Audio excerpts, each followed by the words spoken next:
हरे कृष्ण प्रभु जी। हरे कृष्ण। हरे कृष्ण प्रभु जी। हरे कृष्ण। हरे कृष्ण। हरे कृष्ण। हमारा जो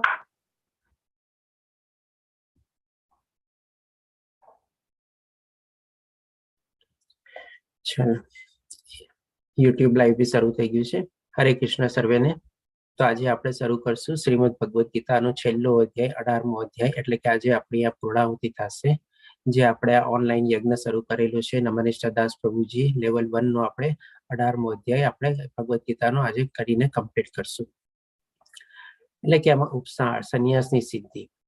આ અધ્યાય અર્જુનના એક પ્રશ્ન દ્વારા શરૂ થાય છે અને અર્જુન પહેલા શ્લોકમાં ભગવાન શ્રી કૃષ્ણને પ્રશ્ન પૂછે છે. અર્જુને કહ્યું, હે મહાબાહુ, હું સંન્યાસ એટલે કે ત્યાગનો ઉદ્દેશ્ય જાણવા ઈચ્છું છું. એટલે કે માણસો શું કામે સંન્યાસ કરે અથવા શું કામે ત્યાગ કરે, એટલે કે એની પાછળનું કારણ જાણવા ઈચ્છું છું. અને હે કેશિનુસૂદન, હે ઋષિકેશ, હું ત્યાગમય જીવન એટલે કે સંન્યાસ આશ્રમ, આપણામાં 4 આશ્રમ છે, એ પ્રમાણે છેલ્લો આશ્રમ સંન્યાસ આશ્રમ છે. તો એ જે લોકોએ ત્યાગ કરેલું હોય તો એ સંન્યાસી થઈને અથવા તો એ ત્યાગમય જીવન કેવું રીતે જીવે છે એના વિશે પણ જાણવા ઈચ્છું છું. આ રીતે ભગવાન શ્રી કૃષ્ણ અર્જુનને પ્રશ્ન પૂછે છે. હવે આ પ્રશ્નના ઉત્તરમાં ભગવાન શ્રી કૃષ્ણ આપણને છે ને બીજા અધ્યાયથી લઈને 17મા અધ્યાય સુધી જે કાંઈ પણ આપણને સમજાવ્યું એ બધું આપણને સંક્ષેપમાં સમજાવશે. કારણ કે આ બે પ્રશ્ન આવી જાય છે અને 2 પ્રશ્નના ઉત્તર રૂપે ભગવાન શ્રી કૃષ્ણ બધું જ્ઞાન આપણને સમરાઇઝ કરશે. સૌ પ્રથમ જે પ્રમાણે આપણે જોયા કે પહેલા 6 અધ્યાયમાં આપણે જ્ઞાન યોગ મેળવ્યું, કર્મયોગનું જ્ઞાન મેળવ્યું, પછી આપણે ધ્યાન યોગનું બી જ્ઞાન મેળવ્યું અને પછીના વચલા 6 અધ્યાય એટલે કે 7 થી 12 અધ્યાય જેમાં આપણે કહી શકીએ આપણને ભક્તિ યોગ વિશે ભગવાન શ્રી કૃષ્ણ સરસ રીતે સમજાવે છે. એટલે કે પહેલા 6 અધ્યાય આપણે એમ સમજી શકીએ કે આપણે થિયોરેટિકલ જ્ઞાન જેટલું બી હતું ભગવદ્ ગીતાનું એ બધું ભગવાન શ્રી કૃષ્ણ પહેલા 6 અધ્યાયમાં આપી દે છે. પછી જે આપણે મેઇન અગત્યનું છે જે ભક્તિ યોગ એ ભગવાન શ્રી કૃષ્ણ 7 થી 12મા અધ્યાયમાં આપે છે. અને છેલ્લા 6 અધ્યાય આપણે કહી શકીએ કે ઘટના પ્રેક્ટિકલ બધા અધ્યાય હતા, જેમાં આપણને ભગવાન શ્રી કૃષ્ણ 13મા અધ્યાયથી લઈને 18મા અધ્યાય સુધી આ ભૌતિક દુનિયામાં આપણે જ્યારે આવી ગયા છીએ તો આપણે કેવી રીતે જીવવું જોઈએ, કેવી રીતે આપણે વિચારવું જોઈએ, બધી પ્રણાલિકા આપણને સમજાવે છે. 13મા અધ્યાયમાં પહેલા આપણને આપણા શરીર વિશે જ્ઞાન આપે છે ક્ષેત્ર વિભાગ યોગમાં. પછી 14મા અધ્યાયમાં ભૌતિક દુનિયામાં જે ત્રિગુણી માયા જે છે એના પ્રભાવ હેઠળ આપણે કેવું જીવન ગાળીએ છીએ, કેવી મનસ્થિતિ હોય છે અને કેવી દશા થાય છે એ આપણને સમજાવે છે. 15મા અધ્યાયમાં ભગવાન શ્રી કૃષ્ણ પુરુષોત્તમ યોગમાં આપણને પોતાના ધામ વિશે વર્ણવે છે અને એમના ધામ સુધી પહોંચવું આપણે કેવી રીતે એ આપણને દર્શાવે છે. ત્યાર પછી 16મા અધ્યાયમાં જેમ આપણે ભૌતિક દુનિયામાં 2 પ્રકારના માણસો હોય છે, જેમ કે ગુડ અને એવિલ, અથવા તો સારા અથવા ખરાબ, અથવા તો દૈવી અથવા અસુરો. તો એ રીતે ભગવાન શ્રી કૃષ્ણ 2 પ્રકારના માણસોને વર્ણવે છે, કેવી રીતે એ લોકોની મનસ્થિતિ હોય છે, કેવી મનોદશા હોય છે, કેવા કાર્યમાં પ્રવૃત્ત થાય છે અને કેવી રીતે એ લોકો ગતિ પામે છે. ત્યાર પછી 17મા અધ્યાયમાં ભગવાન શ્રી કૃષ્ણ આપણને શ્રદ્ધાત્રય વિભાગમાં આપણને સમજાવે છે કે કેવી રીતે આપણી શ્રદ્ધા કેળવાય છે, કેવી રીતે આપણી શ્રદ્ધા વિકસિત થાય છે. અને એ પછી સમજાવ્યા પછી જ્યારે અર્જુન આ પ્રશ્ન પૂછે છે એના દ્વારા ભગવાન શ્રી કૃષ્ણ ફરીથી આ બધું જે જ્ઞાન ભગવાન શ્રી કૃષ્ણ આપણને આપેલું બીજા અધ્યાયથી 17મા અધ્યાય સુધીમાં આમાં બધું સંપૂર્ણ રીતે સમરાઇઝ કરશે અને થોડું ઘણું વધારાનું બી જ્ઞાન આપીને ભગવાન શ્રી કૃષ્ણ આ 2 પ્રશ્નનો અર્જુનને સરસ રીતે સંતોષપારક પૂર્વક જવાબ આપે છે. તો એ રીતે આપણે જોઈએ, આગળ વધીએ. તો 5મા શ્લોકમાં ભગવાન શ્રી કૃષ્ણ કહે છે કે યજ્ઞ, દાન તથા તપસ્યાના કર્મો કદાપી ત્યાગ કરવો ન જોઈએ, તે અવશ્ય સંપન્ન કરવા જોઈએ. ખરેખર યજ્ઞ, દાન તથા તપ મહાત્માઓને પણ શુદ્ધ કરે છે. હવે આ કીધા પહેલા ભગવાન શ્રી કૃષ્ણ ત્યારના વખતમાં બી એવા ઘણા બધા મંતવ્યો હતા. ઘણા લોકો સમજતા કે ભાઈ બધા ત્યાગ કર્મોનો ત્યાગ કરવો જોઈએ કે ન કરવો જોઈએ, અથવા તો કર્મફળનો ત્યાગ કરવો જોઈએ, અથવા તો બધા કર્મો છોડીને આપણે બધામાં કંઈક ને કંઈક એવું દોષ હોય તો એ બધા કર્મો ત્યજીને આપણે અલગ જગ્યાએ જઈ અને ભગવાનની સાધનાને એવી રીતે કરવું જોઈએ. આવા બધા ઘણા અલગ અલગ ટાઈપના મંતવ્યો હતા. તો એ બધાના મંતવ્ય ભગવાન શ્રી કૃષ્ણ પહેલા જણાવે છે અને પછી પોતાનું પણ ડિસિઝન અને મંતવ્ય સમજાવે છે ભગવાન શ્રી કૃષ્ણ. તો પેલા કે છે કે યજ્ઞ, દાન અને તપસ્યા, એટલે કે 3 ટાઈપના જે આપણે 17મા અધ્યાયમાં જાણી ગયા કે યજ્ઞ, દાન અને તપ આપણે ક્યારેય છોડવાનું જોઈએ, એ રીતે ભગવાન શ્રી કૃષ્ણ કહે છે. અને તપમાં પણ ભગવાન શ્રી કૃષ્ણ 3 પ્રકારના તપ જે આપણે ગયા અધ્યાયમાં જાણ્યું, મનનું તપ, શરીરનું તપ અને વાણીનું તપ, આ બધું એમાં સામેલ થઈ જાય છે. એ જ્યારે આપણે કદાપી આપણે ત્યાગવા ન જોઈએ અને એ ડેફિનેટલી આપણે કરવા જોઈએ. અને આવી રીતે જ્યારે કોઈ કરે છે યજ્ઞ, દાન અને તપ, તો એના માટે ભગવાન શ્રી કૃષ્ણ કહે છે કે જે આગલા બધા મહાત્માઓ, સંત પુરુષો અને જે બધા જ્ઞાની થઈ ગયા, એ લોકો પણ પોતાની શુદ્ધતા માટે આવી રીતે બધા કર્મોનો ક્યારેય ત્યાગ નહોતો કર્યો અને ડેફિનેટલી બધા કર્મ કરેલા હતા. હવે આ સમજાવતા ભગવાન શ્રી કૃષ્ણ આપણને આ અધ્યાયમાં છે ને કહીએ ને કે આપણને સરસ મજાની આપણને એક જર્ની કરાવશે. સ્ટાર્ટિંગમાં ભગવાન શ્રી કૃષ્ણ કર્મનું જ્ઞાન ફરીથી આખું આપણને આપે છે, જે બધા આગલા અધ્યાયમાં બી આપણને આપેલું છે એ પ્રમાણે જ. 3જા અને 5મા અધ્યાય જેમ આપણે કર્મયોગ તરીકે જાણીએ છીએ, એમાં પણ આપણને કર્મનું જ્ઞાન મળે છે. એ જ બધું ભગવાન શ્રી કૃષ્ણ થોડું થોડું આપણને સમરાઈઝ અને સરસ રીતે સમજાવશે. અને એક આ જર્ની જે છે ને આપણે કહીએ ને કે આપણે ફ્લાઇટ જર્ની કરતા હોઈએ ત્યારે જેમ આપણે સ્ટાર્ટિંગમાં કેમ ફ્લાઇટ આપણે રનવે ઉપર દોડે અને રનવે ઉપર દોડીને જ્યારે સારી એવી સ્પીડ ને બધું ગેઇન કરી લે પછી ટેક ઓફ કરે અને ટેક ઓફ કરીને પછી આપણે હાઇટ ગેઇન કરે અને હાઇટ ગેઇન કરીને પાછી સારી એવી જ્યારે હાઇટ પોતે પહોંચી ગયો હોય ત્યારે એકદમ સરસ મજાની ક્રુઇઝિંગ સ્પીડ ઉપર આપણે ફ્લાઇટ અને વિમાન જતું હોય અને ત્યારે આપણે અંદર બેઠેલા પેસેન્જરને બધાને બી કેટલું સરસ આપણને આનંદ અને અનુભવ એ પ્રમાણે થાય. અને ત્યારે પણ બધું એવું સીટ બેલ્ટ ફાસન ઓફ ની બધી સિગ્નલ આપણે બંધ કરવામાં આવે, વોશરૂમ ને બધા ચાલુ થઈ જાય, એવી રીતે. તો આ જ રીતે આ અધ્યાયમાં ભગવાન શ્રી કૃષ્ણ પહેલા આપણને રનવે ઉપર દોડાવીને કર્મનું જ્ઞાન આપશે. એટલે કે લગભગ 48મા શ્લોક સુધી ભગવાન શ્રી કૃષ્ણ આપણને કર્મને બધું કેવી રીતે કરવું જોઈએ એ બધું જ્ઞાન આપશે આપણને. પછી જયારે આપણે ટેક ઓફ કરશું અને ત્યારે ભગવાન શ્રી કૃષ્ણ આપણને જ્ઞાન યોગનું જ્ઞાન આપશે. એટલે કે 49 થી 54મા શ્લોકની અંદર ભગવાન શ્રી કૃષ્ણ એટલે કે ત્યાગમય જીવન જેણે કરેલું હોય, આપણે કર્મ તો ક્યારેય છોડવાના જ નથી. એટલે કે સંન્યાસનો મતલબ જે છે એવી રીતે નથી. સંન્યાસની પાછળનો ઉદ્દેશ જે પ્રમાણે અર્જુનનો પ્રશ્ન હતો એ પેલા સરસ રીતે ક્લિયર કરે છે. આખું કર્મ કેવી રીતે કરવું જોઈએ, કર્મફળનો ત્યાગ કેવી રીતે કરવો જોઈએ, એ પ્રશ્નનો જવાબ ક્લિયર કરે છે 48મા શ્લોક સુધી. પછી જયારે 49 થી લઈને 54મા શ્લોકમાં આવી રીતે જયારે ત્યાગ કરેલો હોય એટલે કે જે કર્મ કરતો હોય એમાં પણ નિષ્કામ કર્મ હોય એટલે કે કૃષ્ણ ભાવના યુક્ત થઈને કર્મ કરતો હોય તો એની આચરણ ને બધું એની દશા કેવી હોય અથવા એની મનોસ્થિતિ કેવી હોય, એટલે કે એની ત્યાગમય જીવન જીવવાની શૈલી કેવી હોય, જે અર્જુનનો બીજો પ્રશ્ન હતો એ 49 થી 54મા શ્લોક સુધીમાં ભગવાન શ્રી કૃષ્ણ ક્લિયર કરે છે. એટલે કે એ જયારે ફ્લાઇટ ટેક ઓફ કરેલું હોય ત્યારે એ સ્ટેજમાં છે. પછી જેમ જયારે ક્રુઇઝિંગ સ્પીડ ઉપર પહોંચી જાય અને સારી એવી હાઇટ ગેઇન કરેલી હોય ત્યારે પછી ભગવાન શ્રી કૃષ્ણ ભક્તિનું જ્ઞાન આપે છે આમાં. અને ત્યાર પછી ભગવાન આપણને પોતાના ધામ સુધી આપણને પહોંચાડે છે. એટલે કે આ સરસ મજાની આ અધ્યાયમાં ભગવાન શ્રી કૃષ્ણ આપણને સંપૂર્ણ આપણને ફ્લાઇટ જર્ની કરાવે છે. સ્ટાર્ટિંગ થી લઈને આપણને રનવે થી દોડાવીને આપણને પોતાના ધામ સુધી પહોંચાડીને રહીએ છીએ. આ રીતે આપણે ભગવાન શ્રી કૃષ્ણ અર્જુનના 2 પ્રશ્નને આવરી લઈને આખું સમસ્ત ભગવદ્ ગીતાનું જ્ઞાન આમાં સરસ રીતે ફરીથી પાછું સંપૂર્ણ રીતે કરે છે. તો આ રીતે ભગવાન શ્રી કૃષ્ણ પહેલા 5મા શ્લોકમાં કહે છે કે આ 3 કાર્યો ક્યારેય આપણે છોડવાનો જોઈએ અને અવશ્ય સંપન્ન કરવા જોઈએ. પછી હવે ભગવાન શ્રી કૃષ્ણ પોતાનો અંતિમ મત બી જણાવે છે. જેમ આપણે જાણ્યું કે ભાઈ એ ટાઈમમાં બી એવા ઘણા બધા મંતવ્યોને બધા હતા.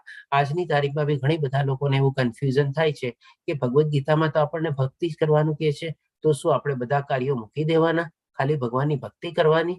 તો એ રીતે સમજાવવા માટે ભગવાન શ્રી કૃષ્ણ 6ઠ્ઠા શ્લોકમાં પોતાનો અંતિમ મત આપે છે. આ બધા કાર્યો કોઈ પણ પ્રકારની આસક્તિ કે ફળની આશા રાખ્યા વગર કરવા જોઈએ. કે આ બધા કાર્યો તો કે યજ્ઞ, તપ અને દાન એ ડેફિનેટલી કરવા જોઈએ as a matter of duty, કે ભી મારે કરવાના છે એટલે કરવાના છે. અને એ પણ સાથે સાથે કોઈમાં ફળની આશા રાખ્યા વગર અથવા તો ફળની આસક્તિ રાખ્યા વગર એ કર્મ કરવા જોઈએ. એ પ્રથાપુત્ર આને કર્તવ્ય સમજીને કરવા જોઈએ, એટલે કે as a matter of duty. આ જ મારો અંતિમ મત છે. આ રીતે ભગવાન શ્રી કૃષ્ણ પોતાનો અંતિમ મત અર્જુનને બતાવે છે. કે આવા ટાઈપના કર્મો જે છે કદાપી છોડવા ન જોઈએ અને સાથે સાથે એ બધા કર્મો બી કોઈ પણ ફળની આશા રાખ્યા વગર કરવા જોઈએ as a matter of duty.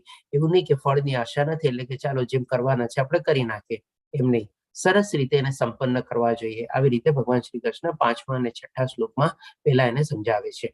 પછી હવે ભગવાન શ્રી કૃષ્ણ જેમ કીધું આપણે કે ભાઈ કર્મ વિશે આપણને ટોટલ જ્ઞાન આપશે. તો જે થોડું ઘણું 3જા અને 5મા અધ્યાયમાં બાકી રહી ગયું હતું એ પણ ભગવાન શ્રી કૃષ્ણ આપણને આ અધ્યાયમાં કમ્પ્લીટ કરે છે. તો 13મા અને 14મા શ્લોકમાં પ્રથમ ભગવાન શ્રી કૃષ્ણ કહે છે, હે મહાબાહુ અર્જુન, વેદાંત અનુસાર એક સેકન્ડ જરાક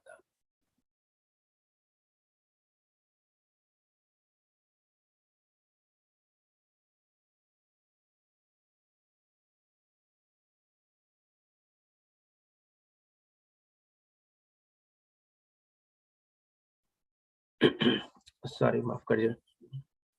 તો 13મા અને 14મા શ્લોકમાં પહેલા ભગવાન શ્રી કૃષ્ણ કહે છે, હે મહાબાહુ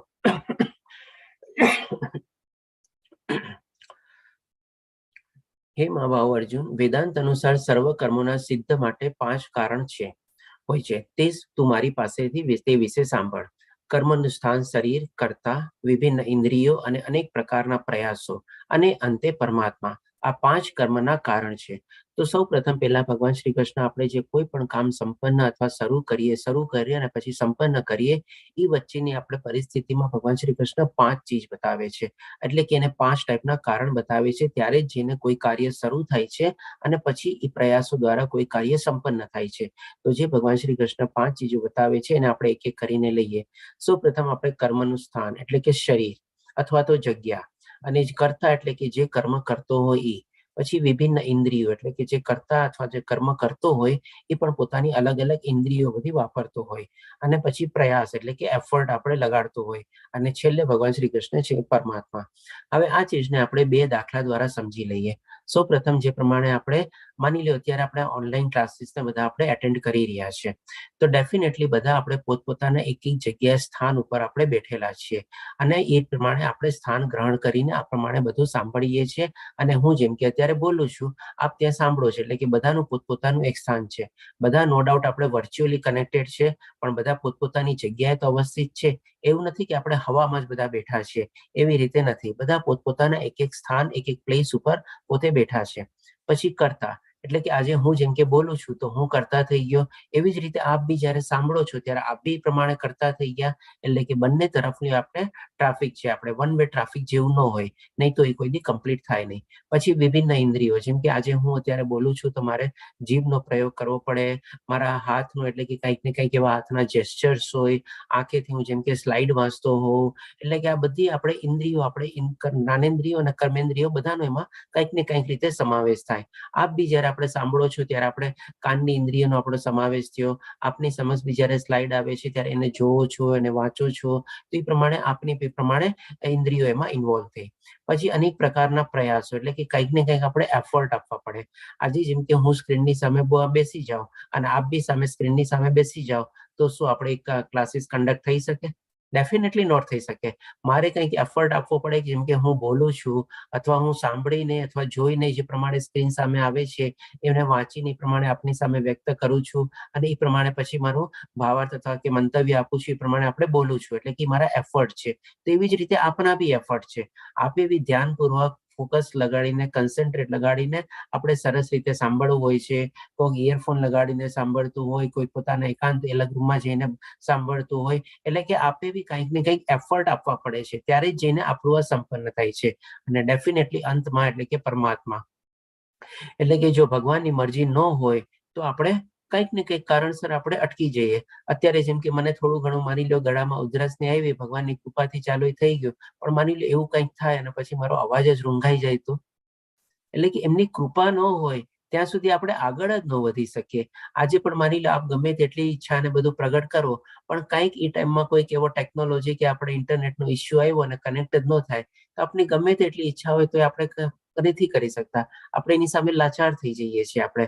એટલે કે અંતે પરમાત્મા એટલે કે જયારે એમનો સંયોગ થાય છે, એ પણ ભગવાન શ્રી કૃષ્ણ આપણને 13મા અધ્યાયમાં છેત્રના વિભાગમાં સમજાવ્યું હતું કે જે કઈ પડતું ભૌતિક દુનિયામાં સર્જન અથવા શક્તિશાળી કે પ્રકાશિત ચીજો જોઈ રહ્યો છો, એ બધું કાર્ય ક્ષેત્ર અને ક્ષેત્રજ્ઞનું સંયોગ દ્વારા થાય છે. ક્ષેત્રજ્ઞ કોણ છે?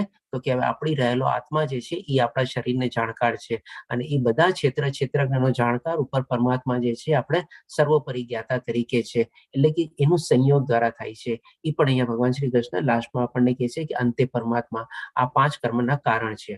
હવે આને આપણે જે પ્રમાણે પિક્ચર આપેલું છે એને એ દ્વારા બી સમજી લઈએ. માની લો કોઈ એવા ઘણા મોટા પ્રોજેક્ટ ને બધું નાખવાની ઈચ્છા ધરાવે છે, તો માની લો જમીન લીધી, એ પ્રમાણે સરસ મજાના પ્લાનો ને બધું બનાવ્યું, અને એ પ્રમાણે બધું કાર્યની પ્રવૃત્તિઓ, એટલે કે એક સ્થાન થઈ ગયું ત્યાં. પછી કરતા એટલે કે માની લો એમાં બધા લેબર આવે, મજૂરી કરે, આર્કિટેક્ટ હોય, એન્જિનિયર હોય, બધા બી પ્લાનો ને બધું કરે, સુપરવાઇઝર હોય, બધું એ પ્રમાણે કરતા થઈ ગયા. અને એ લોકો પણ પોતપોતાની વિભિન્ન ઇન્દ્રિયોને બધાનો આપણે ઉપયોગ કરીને સરસ મજાની ઇમારત કે કાંઈનું ચણતર કરે. અને ડેફિનેટલી લોકોના પ્રયાસો અને મહેનત, કોઈ બુદ્ધિ દ્વારા પોતાના પ્રયાસ કરે, પોતપોતાની શરીરની પ્રયાસો દ્વારા મહેનત મજૂરી કરીને એ પ્રમાણે ત્યાં બાંધકામ ચાલે. અને ડેફિનેટલી અંતમાં આપ જોઈ શકો છો રાઈટ હેન્ડ સાઈડમાં આપણે પરમાત્માની આ બધી ટાઈપની અનુભૂતિ મળે ત્યારે જેને એ પ્રોજેક્ટ કમ્પ્લીટ થાય. પણ આજની તારીખમાં માની લો ઘણા લોકો એવા હોય છે કે બી પોતાને કરતા માનીને બેઠા હોય છે, એટલે કે આવા પ્રોજેક્ટ ને બધું શરૂ કરે, પણ પછી શું ઘણી વાર આપણને પરમાત્માનો સંયોગ ન મળે તો આવા મોટા મોટા પ્રોજેક્ટો આગળ નથી વધી શકતા, અથવા તો થોડા ઘણા આગળ વધીને સંપૂર્ણ રીતે ફેલ થાય છે. આપણે આ રીતે આપણે ઘણા બધા એવા કાર્યો જોયેલા છે આજની તારીખમાં બી આપણે. એટલે કે આપણે એ મેઇન ચીજ, 5મી જે ચીજ છે અંતે, એનું આપણે જ્યાં સુધી સહવાસ અને એનો આપણને સહયોગ ન મળે ત્યાં સુધી આપણા કોઈ કાર્ય સંપન્ન થતા જ નથી. આજની તારીખમાં જેમ આપણે જોઈએ કે ભાઈ આપણને જે બધું ભણાવવામાં આવે છે, જેમ કે માની લો કોઈ અત્યારે કોમર્સ સ્ટુડન્ટ હોય તો એ જાણતો હશે કે કોઈ પણ ચીજને આપણે ઉત્પન્ન કરવી હોય તો આપણને ઇકોનોમિક્સમાં કહે છે કે 4 ફેક્ટર્સ ઓફ પ્રોડક્શન. ક્યાં 4 ફેક્ટર્સ?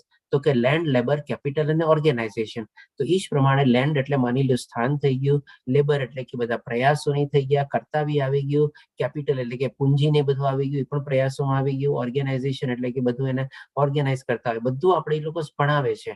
પણ એ જ્ઞાનમાં ક્યાંય એમાં પરમાત્મા વિશે નથી સમજાવતા આપણને કે કહેતા.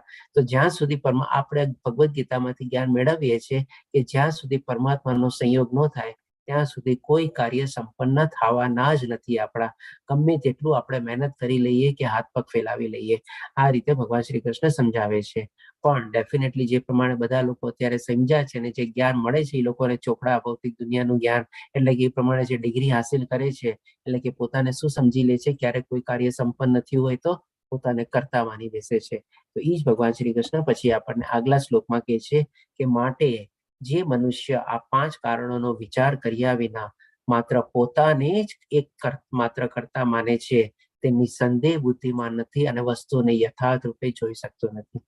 અરે ભાઈ, આપણે કોઈ નથી, આપણે એમની મદદ દ્વારા, એમના માર્ગદર્શન દ્વારા, એમના સંયોજન દ્વારા આપણે મહેનત ને બધું કરી શકીએ છીએ. જ્યાં સુધી એની આપણને અનુભૂતિ ન મળે, એમનો સંયોગ ન થાય ત્યાં સુધી આપણે કોઈ કાર્ય સંપન્ન કરી શકવાના નથી. આપણે એને લાયક જ નથી. ગમે તેટલી ડિગ્રીઓ મેળવી લઈએ, ગમે તેટલું જ્ઞાન મેળવી લઈએ ને તો બી જ્યાં સુધી આપણને અનુભૂતિ ન મળે અને એ આપણી સાથે જોડાય નહીં ત્યાં સુધી પોસિબલ જ નથી. આજે આપણે સરસ રીતે આજે બધું આપણે કરીએ છીએ, આપણે જે 18મો અધ્યાય કમ્પ્લીટ કરવા જઈએ છીએ, એમની અનુભૂતિ ને એમનો આપણને સાથ સહકાર મળ્યો એટલે જ આપણે કમ્પ્લીટ કરવા તરફ આગળ વધી રહ્યા છે. નો થવું હોય તો નો જ થાય આપણને. એટલે કે આપણે એમની અનુભૂતિ અને એમનો સંયોગ હંમેશા આપણે સાથે લઈને ચાલવું જોઈએ ને આવી રીતે કરતા ભાવ ક્યારેય કેળવવો ન જોઈએ કે ભાઈ હું કરતા છું, મારા વગર આમ ન થાત, મેં આમ કર્યું એટલે આમ થયું, મેં આમ ન કર્યું તો આમ થાત જ નહીં ને આવી રીતે બધું. એટલે કે આવી રીતે આપણે કરતા થઈને બી અકર્તાનો ભાવ આપણા મનમાં લાવવાનો છે, પણ આપણી પોતાની જાતને કરતા ક્યારેય બેસીને માનવાનું જરૂર નથી આપણને. પછી હવે ભગવાન શ્રી કૃષ્ણ આ બધું કાર્ય ને બધું કેવી રીતે થાય છે એ આપણને સમજાવે છે. તો આમાં ભગવાન શ્રી કૃષ્ણ આપણને સમજાવે છે 18મા શ્લોકમાં કે જ્ઞાન, જ્ઞેય તથા જ્ઞાતા આ ત્રણેય કર્મના પ્રેરક બળ છે. પ્રેરક બળ એટલે કે શું? Driving force. એટલે શું એવી ચીજ થઈ કે જેનાથી આપણને કામ કરવા પ્રેરણા મળી અથવા એ કામ કરવા માટે આપણે પ્રેરિત થયા. અને એ રીતે ભગવાન શ્રી કૃષ્ણ કહે છે જ્ઞાન, જ્ઞેય અને જ્ઞાતા. અને પછી કહે છે કે ઇન્દ્રિયો એટલે કે કરણ એટલે કર્મ તથા કર્તા આ ત્રણ કર્મના સંગઠક છે. એટલે કે જ્યારે પછી આવી રીતે કોઈ કાર્ય માટે આપણે પ્રેરાઈએ છીએ અથવા પ્રેરક બળ આપણું બની જાય છે, પછી આ ત્રણ રીતો એમાં સંગઠક એટલે કે એડજોઇનિંગ તરીકેમાં સમૂહ તરીકે જોડાય છે અને પછી એ કાર્ય કરીને આપણે આગળ વધીએ છીએ.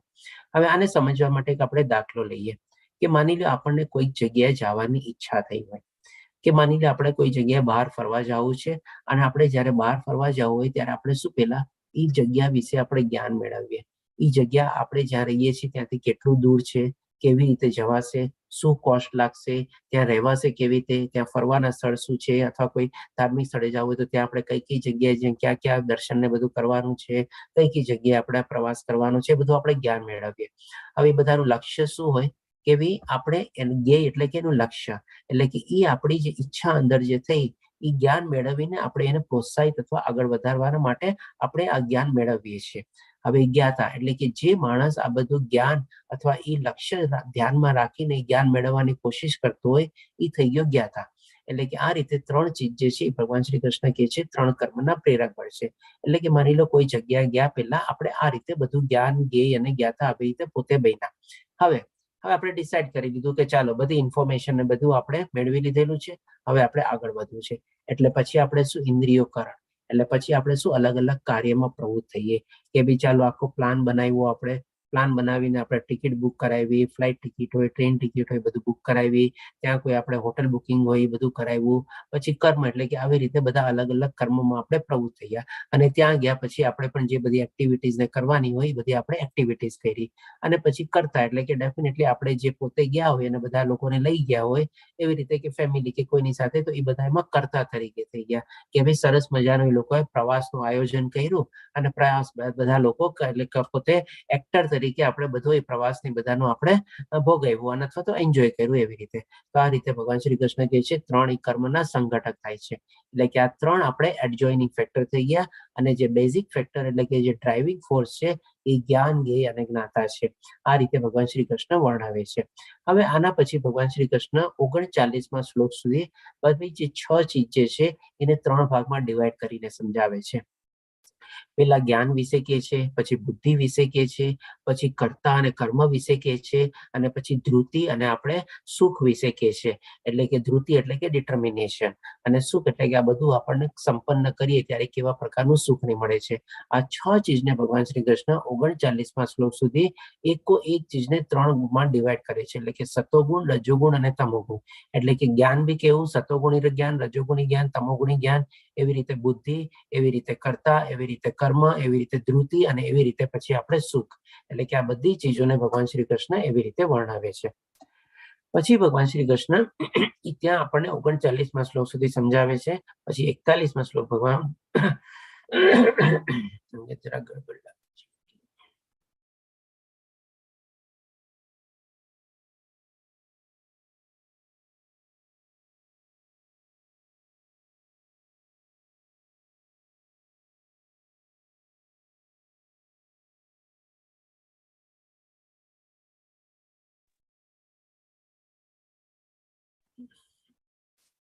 સોરી, માફ કરજો. પછી ભગવાન શ્રી કૃષ્ણ 41મા શ્લોકથી આપણને 4 વર્ણ વ્યવસ્થા વિશે સમજાવે છે, જે ભગવાન શ્રી કૃષ્ણ આપણને 4થા અધ્યાયમાં સંક્ષિપ્તમાં એટલે કે શોર્ટમાં ટચ એન્ડ ગો તરીકે આપણને સમજાવી હતી પ્રમાણે. તો પછી 42મા શ્લોકમાં ભગવાન શ્રી કૃષ્ણ કહે છે કે શાંતિ પ્રિયતા, આત્મસંયમ, તપસ્યા, પવિત્રતા, સહિષ્ણુતા, સત્યનિષ્ઠા, જ્ઞાન, વિજ્ઞાન તથા ધાર્મિકતા. આ પ્રમાણે આપ કાઉન્ટ કરી શકશો તો ટોટલ 9 ચીજ છે. એટલે કે આ સર્વ સ્વાભાવિક ગુણો છે જેમના દ્વારા બ્રાહ્મણો કર્મ કરે છે. હવે આ બધું ચીજ ભગવાન શ્રી કૃષ્ણ વર્ણવ્યા પહેલા ઓલરેડી પહેલા કહે છે કે આ જે વર્ણ વ્યવસ્થા જે છે પોતે પ્રસ્થાપિત કરેલી છે અથવા એનું પોતાનું ઉદ્ગમ સ્થાન પોતે છે અને એ જે છે એ બનાવવાનું કારણ અથવા એનું જે બેઝ છે એ કેવી રીતે છે તો કે ભાઈ ગુણ અને સ્વભાવ પ્રમાણે. ક્યાંય આમાં જન્મ નથી આવતો કે ભાઈ જન્મ દ્વારા એટલે કે બ્રાહ્મણનો દીકરો બાય ડિફોલ્ટ અથવા બાય ઓટોમેટિકલી બ્રાહ્મણ જ થઈ જાય એવું નથી. પણ એના ગુણો, એનો સ્વભાવ અને એ પ્રમાણે જે કર્મોમાં એ પ્રેરિત થાય છે એ ડિસાઇડ કરે છે કે બ્રાહ્મણના કર્મ કરે છે કે પછી બીજી રીતે અવળી રીતે બીજા કોઈ ધર્મના એ પ્રમાણે કર્મમાં પ્રવૃત્ત થયેલો છે. એટલે કે આવી રીતે ભગવાન શ્રી કૃષ્ણ એ આપણને પેલા બ્રાહ્મણના ગુણો વર્ણવે છે, જે આપણે 9 ગુણો જાણ્યા કે ડેફિનેટલી જે આપણને બધા બ્રાહ્મણોમાં જોવા મળે. શાંતિ પ્રિયતા એટલે કે શાંત હોય, ગુસ્સો ડેફિનેટલી ન હોય એમનામાં, આત્મસંયમ, પછી તપસ્યા, ડેફિનેટલી લોકો પોતાની કંઈક ને કંઈક તપસ્યામાં પ્રવૃત્ત રહેતા હોય, પવિત્રતા હોય, સહિષ્ણુતા એટલે કે ડેફિનેટલી શાંતિ પ્રિય હોય ત્યારે જોઈ શકે જ્યારે થોડો ઘણો એનામાં સહનશીલતાનો પાવર હોય ત્યારે. અને સત્યનિષ્ઠા જે આપણે જાણી ગયા ગઈકાલના અધ્યાયમાં કે ભાઈ વાણીનું તપ છે એટલે કે સત્ય અને બીજાને ગમે એવું બોલવાનું. જ્ઞાન શેનું? તો કે આત્મજ્ઞાન અને આધ્યાત્મિક જ્ઞાન. વિજ્ઞાન એટલે કે એ લોકોને આત્મ સાક્ષાત્કારની રીતે પણ આપણે એ લોકો ઘણા એમાં પ્રવૃત્ત થયેલા હોય અને આગળ વધેલા હોય એટલે કે એને વિશેષ રૂપી જ્ઞાન એવી રીતે પ્રાપ્ત થયેલું હોય એટલે કે વિજ્ઞાન થયું. અને ધાર્મિકતા એટલે કે ડેફિનેટલી આવી રીતે બધા ધર્મ શું છે, અધર્મ શું છે એ બધું પોતે જાણતા હોય. આ બધા ગુણો એમનામાં હોય અને એ ગુણોના સ્વભાવ હેઠળ એ ગુણોથી પ્રભાવિત થઈને પોતાના કર્મો કરતા હોય ત્યારે આપણે કહી શકીએ કે બ્રાહ્મણના કર્મ નિભાવે છે અથવા તો એ બ્રાહ્મણ છે એવી રીતે. પછી એવી જ રીતે ભગવાન શ્રી કૃષ્ણ 43મા શ્લોકમાં ક્ષત્રિયના આપણને 7 ગુણો બતાવે છે. વીરતા એટલે કે ડેફિનેટલી આપણે કેને કે ભાઈ આમના સારી એવી કાબેલિયત હોવી જોઈએ. શક્તિ એટલે કે પાવર, સ્ટ્રેન્થ. સંકલ્પ એટલે કે પોતાનો નિશ્ચય અને દક્ષતા એટલે કે સ્ટેબિલિટી. અને યુદ્ધમાં ધૈર્ય એટલે કે શું ભાઈ? યુદ્ધ કરતી વખતે બી એને પેશન્સ જાળવવાનું છે. જેમ કે માની લો આપણે એક દાખલો લઈએ કે જ્યાં સુધી આપણે સામેવાળો જે એનું સામે યોદ્ધા હોય એ શસ્ત્ર ધારણ ન કરે ત્યાં સુધી આએ પણ એના ઉપર શસ્ત્રની બધું ચલાવવું ન જોઈએ. આવું બધું ટેકનિક એક્ઝામ્પલ દ્વારા આપણે સમજ્યા કે ભાઈ યુદ્ધમાં બી આપણે કેવી રીતે પેશન્સની જાળવવું જોઈએ. ઉદારતા, યુદ્ધમાં આપણે ઉદારતા કેવી રીતે જાળવવાની? તો કે ભાઈ માની લો આપણી સામેનો જે શત્રુ જે છે એ આપણી શરણાગતિ લે અને શરણાગતિ લઈને પોતે માફી માંગવા આવે તો ત્યારે આપણે પણ એને ઉદારતા દાખવી એને આપણે માફ કરવો જોઈએ અથવા ક્ષમા આપવી જોઈએ. એ પણ એક ટાઈપની આપણે ક્ષત્રિયના સારા ગુણ છે. એમ નહીં કે ભાઈ પોતે ક્ષત્રિય છે એટલે કે ખાલી માર કૂટમાં એમાં જ માનવાનું અને એની સામે જે કાંઈ પણ આવે પોતાનું પાવર અને શક્તિ દેખાડીને નિર્બળમાં નિર્બળ શત્રુ હોય તો પણ એને મારી નાખવાનું એવું બધું નહીં. આપણે નિર્બળ શત્રુ બી માની લો પેલા શસ્ત્ર ધારણ કરીને લડતો હોય તો એને પોતાની આપણે ખભી દેખાડવાનું, પણ માની લો નિર્બળ શત્રુ આપણી શરણાગતિ લેવા આવે તો એને પણ આપણે ઉદારતા દાખવી એને માફ કરવો જોઈએ. અને નેતૃત્વ એટલે કે ડેફિનેટલી લીડરશિપ ક્વોલિટી. આ રીતે ભગવાન શ્રી કૃષ્ણ 7 ગુણો જે છે એ ક્ષત્રિયોના વર્ણવે છે.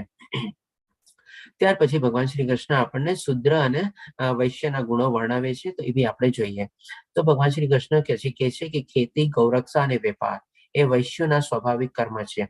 હવે આને પહેલા આપણે લિટરલ સેન્સમાં સમજી લઈએ કે જે પ્રમાણે ત્યારના સેન્સમાં બધું હતું. ખેતી એટલે કે ત્યારે લોકો બધા ખેતી ને એવી બધી એક્ટિવિટીમાં પ્રવૃત્ત હતા. ગૌરક્ષા એટલે કે ગાયોની રક્ષા અને બીજો મિનિંગ આપણે ઇન્દ્રિયોની રક્ષા બી થાય છે. અને વેપાર એટલે કે એ લોકો જે ખેતીનું બધું અનાજ ને બધાનું જે દાન ઉગતું એ બધું આદાન પ્રદાન કરીને પોતાની જરૂરિયાતો બધી સંપૂર્ણ કરતા. એટલે કે આ બધા થઈ ગયા વૈશ્યોના ગુણધર્મ. અને એ રીતે આપણે એને કળિયુગમાં બી આ રીતે સમજી લઈએ કે ભાઈ ખેતી એટલે કે આપણે જાણી ગયા છે 13મા અધ્યાયમાં કે આપણું આ જે શરીર જે છે એ ક્ષેત્ર છે. એટલે કે એમાં પણ આપણે સરસ મજાનો એગ્રીકલ્ચર ફિલ્ડનો ફોટો જોઈને આપણે સમજી ગયા હતા. તો હવે આ શરીર રૂપમાં આપણે શેની ખેતી કરવાની છે? તો કે ભાઈ આપણે દૈવી ગુણો જે આપણે જાણ્યા 16મા અધ્યાયમાં દૈવી અને અસુરી ગુણો જે આપણે પહેલા 1 થી 3 શ્લોકમાં જે ભગવાન શ્રી કૃષ્ણ 26 ગુણ બતાવે છે એ 26 ગુણોની આપણા શરીરની અંદર આપણે ખેતી કરવાની છે. અને એ ખેતી દ્વારા આપણે ખેતી જ્યારે કરતા હોઈએ ત્યારે નીંદણ છે કે પછી એવું કોઈ આપણે બધું વાપરીને જે આપણી ખેતીને હાનિકારક પહોંચાડતું એને બી આપણે હટાવતા હોઈએ છીએ. એ પણ એક આપણો ખેતીનો પાર્ટ છે. તો એવી જ રીતે આપણી અંદર જે અસુરી ગુણો હોય એ અસુરી ગુણો બી આપણે હટાવવા જોઈએ. આવી રીતે આપણે ખેતીનો મિનિંગ આપણે આ કલયુગમાં લઈ શકીએ. અને ગૌરક્ષા એટલે કે ઇન્દ્રિયોની રક્ષા. ઇન્દ્રિયોની રક્ષા શેનાથી કરવાની આપણે? તો કે આ ભૌતિક દુનિયામાં જે બધા આપણા મોહ માયા અને આકર્ષણ જે છે એનાથી આપણે આપણા મન ઉપર કાબુ મેળવવાનો છે. આપણા ઇન્દ્રિયોને આપણે સંયમ કરવાનો છે. એની જે બધી આપણી ઈચ્છાઓ છે એના ઉપર આપણે પ્રભુત્વ મેળવવાનો છે. અને એના ઉપર લગામ ખેંચીને આપણે આપણા જે ઇન્દ્રિય રૂપી જે બધા ઘોડાઓ જે છે જે આમ તેમ બધા ન ફંટાઈ જાય એવી રીતે એની આપણે રક્ષા કરવાની છે. અને પછી ડેફિનેટલી વેપાર એટલે કે આપણે શું છે આપણે પણ આદાન પ્રદાન કરવાનું છે. જે માની લો આપણા કોઈ ખરાબ ગુણો એવા હોય તો આપણે એને ઓછા અથવા એને પરાસ્ત કરવાના છે. જેમ આપણે 14મા અધ્યાયમાં જઈને આપણે ગુણત્રય વિભાગ યોગમાં એ જે ટગ ઓફ વાર છે કન્ટિન્યુઅસલી ચાલતી હોય છે સતોગુણ અને રજોગુણ અને તમોગુણ વચ્ચે. તો આપણે પણ એવી રીતે આપણા તમોગુણ જે છે એને આસ્તે આસ્તે નાશ કરવાના છે, રજોગુણ ઉપર આપણે કાબુ મેળવવાનો છે અને આપણા જે સતોગુણ જે છે આપણે વધારવાના છે. એટલે કે આવી રીતે આપણે વેપાર કરવાનો છે આ ત્રિગુણી માયાની સાથે રહીને આપણે. અને જો થઈ શકે તો આપણે એના ગુણાતીત થવાની બી કોશિશ કરવાની છે. તો આ રીતે ભગવાન શ્રી કૃષ્ણ વૈશ્યોના સ્વાભાવિક ગુણો આપણને વર્ણવે છે. અને પછી શ્રમ તથા બીજાઓની સેવા કરવી એ શુદ્રના ગુણો છે એવી રીતે કે છે. તો આજની તારીખમાં જોઈએ આપણે તો આપણે કહી શકીએ કે મોસ્ટલી આપણે આ શુદ્ર અથવા વૈશ્ય કેટેગરીમાં જ આપણે આવી શકીએ આપણે. કારણ કે આજે આપણે પ્રેક્ટિકલી જોવા જઈએ કંઈક ને કંઈક એવી એમ્પ્લોયમેન્ટમાં એમાં જ આપણે ઇન્વોલ્વ હોઈએ છીએ. ઇવન જે નાનો મોટો બિઝનેસ બી કરતા હોઈએ છીએ તેમાં પણ શું છે આપણે એવી જ રીતે આપણે કહીએ કે આપણે પોતાના નોકર બનેલા હોઈએ છીએ અને એવી જ રીતે આપણે બધાની સેવા અને પરિચારિકામાં જ આપણે પ્રવૃત્ત થયેલા હોઈએ છીએ. જો નોકરી કરતા હોય તો એ પણ રીતે. પણ હવે એવી રીતે બી મારે આ રીતે જે છે ભગવાન શ્રી કૃષ્ણ જે આપણને ચારેય વર્ણ વ્યવસ્થા સમજાવે છે. એટલે કે વર્ણ વ્યવસ્થા સમજીને બી એવું નથી કે આપણે માની લો અલગ અલગ કેટેગરીમાં આપણે જે આપણી એક્ટિવિટીઝ કરતા હોઈએ તો એમાં આપણે સંપૂર્ણ રીતે એટલે કે માની લો બ્રાહ્મણ તરીકે જ ભગવાન શ્રી કૃષ્ણની પ્રાપ્તિ કરી શકે એવું નથી. અથવા જે રીતે ક્ષત્રિયમાં બધા ગુણો હોય તો એ પણ ભગવાન શ્રી કૃષ્ણની નજીક પહોંચી શકે એવું નથી. વૈશ્યો અને શુદ્રો બી એમાં પણ એટલી જ ઇક્વલ કેપેબિલિટી છે, એટલી ઇક્વલ એને ઓપોર્ચ્યુનિટી બી છે કે જે પોતાનો ધર્મ નિભાવીને બી એ પણ ભગવાન શ્રી કૃષ્ણની પ્રાપ્તિ કરી શકે છે. તો આ ચીજ ભગવાન શ્રી કૃષ્ણ આપણને પછી 45મા શ્લોકમાં સરસ રીતે ક્લિયર કરે છે. 46મા શ્લોકમાં ક્લિયર કરે છે. 45 શ્લોકમાં એ જણાવે છે કે દરેક મનુષ્ય પોતપોતાના નિયત કર્મોમાં પ્રવૃત્ત થઈને પણ મારી પ્રાપ્તિ કરી શકે છે. પછી કે છે કે 46મા શ્લોકમાં એટલે કે જે જીવ માત્રનું ઉદ્ભવ સ્થાન છે અને જે સર્વવ્યાપી છે તે ભગવાનની એટલે કે આપણા બધાનું ઉદ્ભવ સ્થાન ભગવાન શ્રી કૃષ્ણ છે અને બધી જગ્યાએ વ્યાપક છે, સર્વવ્યાપક છે. તેમની ઉપાસના કરીને મનુષ્ય પોતાના નિયત કર્મો કરતો રહીને પણ પૂર્ણત્વ પ્રાપ્ત કરી શકે છે. એટલે કે એવું નથી કે ભગવાન શ્રી કૃષ્ણને પ્રાપ્ત કરવું એ ખાલી બ્રાહ્મણ અને ક્ષત્રિય પૂરતું જ લિમિટેડ છે. ઇવન વૈશ્ય અને શુદ્ર બી પોતપોતાના નિયત કર્મો અથવા તો પોતાનો સ્વધર્મ નિભાવીને બી ભગવાન શ્રી કૃષ્ણની ઉપાસના અને સાધના અને ભક્તિ કરીને પણ એમને પ્રાપ્ત કરી શકે છે. એટલે કે ટૂંકમાં આપણે જો સમજીએ તો ભગવાન શ્રી કૃષ્ણ જે વર્ણ વ્યવસ્થા બનાવેલી છે એ આપણે કહી શકીએ કે ભાઈ આપણને એકબીજાના સહયોગ અને સહકાર માટે બનાવેલી છે. આપણે નહીં કે ભાઈ એ જન્મ દ્વારા તો ડેફિનેટલી નથી જ, પણ ઇવન કોમ્પિટિશન બી આપણે કહીએ ને એક જાતની હટાવવા માટે ભગવાન શ્રી કૃષ્ણ આ બધી વર્ણ વ્યવસ્થા બનાવેલી છે. આપણે એક પ્રેક્ટિકલ એક્ઝામ્પલ લઈએ. જેમ કે માની લો આપણે ઘરમાં આપણે આપણો પોતાનું જ એક્ઝામ્પલ લઈએ. હવે જેમ કે આપણે ઘરમાં આપણે માની લો એક વ્યક્તિ હોય કે જે પોતે બહાર આવી બધું આપણે કંઈક ને કંઈક એક્ટિવિટી કરી અથવા નોકરી કરી કે એમ્પ્લોયમેન્ટ કરી કે બિઝનેસ કરીને બધું આપણે ધન રળતો હોય અને એ પ્રમાણે પોતાની ફેમિલીની બધી જરૂરિયાત પૂરા કરતા હોય. અને એવી જ રીતે ઘરમાં માની લો એક બીજું વ્યક્તિ હોય કે જે ઘરમાં જેટલા મેમ્બર્સ જે છે એ બધાની સાર સંભાળ લેતું હોય, બધા માટે ખાવાનું બનાવતા હોય અને એવી રીતે બધાની કાળજી લેતા હોય. અને એવી જ રીતે ઘરના બધા કામ માટે બી આપણે માની લો કોઈકને આપણે ઘરમાં આપણે પ્રવૃત્ત કરીએ. એટલે કે આપણને એ ઘરને બી મેન્ટેન કરવા માટે બધા ટાઈપના આપણને જરૂર પડે છે. પછી આપણે જેમ કે આપણા બાળકોને બધાને જ્ઞાનને મેળવવું હોય તો આપણે એના માટે બી આપણે કંઈક સ્કૂલ ને કોલેજમાં એડમિશન આપીએ છીએ. એટલે કે આમાં તમે જોઈ શકશો કે ભાઈ આપણે માની લો કોઈ ટીચર અથવા ગુરુને બી આપણે રોકીએ અને આપણા બાળકોને જ્ઞાન આપે તો એનો પણ રોલ આવી ગયો.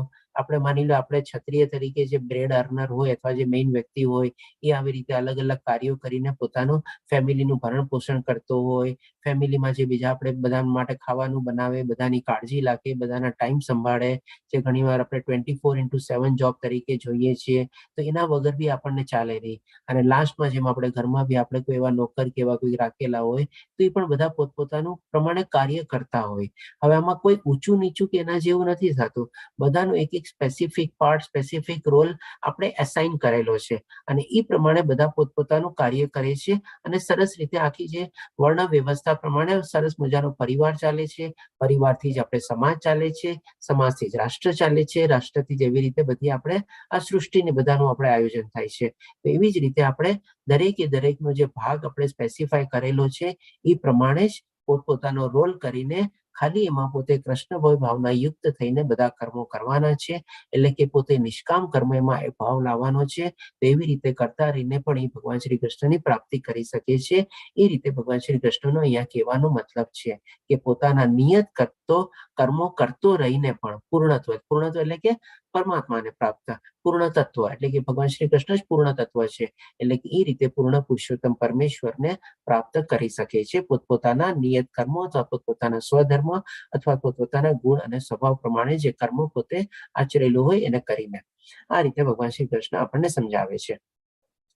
પછી હવે ભગવાન શ્રી કૃષ્ણ જે આ પ્રેક્ટિકલ સિચ્યુએશન છે એના આપણને થોડીક સમજાવે છે કે આવી રીતે થતું તો નથી. થાય છે શું, કઈ બીજી સિનેરીઓ પ્રમાણે હોય છે. તો 47માં શ્લોક જે છે આમાં બહુ અગત્યનો શ્લોક છે અને પર્ટિક્યુલરલી આપણા નેક્સ્ટ જનરેશન માટે તો બહુ જ અગત્યનો શ્લોક છે. આપણે એ પ્રમાણે પણ એમને જ્ઞાન આપીને બધું સમજાવી શકીએ. આમાં 3 અગત્યની ચીજ ભગવાન શ્રી કૃષ્ણ આ શ્લોકમાં આપણને કહે છે. સૌ પ્રથમ પહેલા કહે છે કે અન્ય કોઈના સ્વધર્મરૂપ કરીને સ્વીકારીને તેને સારી રીતે કરવા કરતા પોતાના નિયત સ્વધર્મરૂપ કર્મને કરતા રહેવું વધારે સારું છે. એટલે કે ટૂંકમાં જો આખું ચીજને સમજવું હોય ને તો આપણે એક વર્ડ દ્વારા સમજીએ કે કોપી કેટ તરીકે.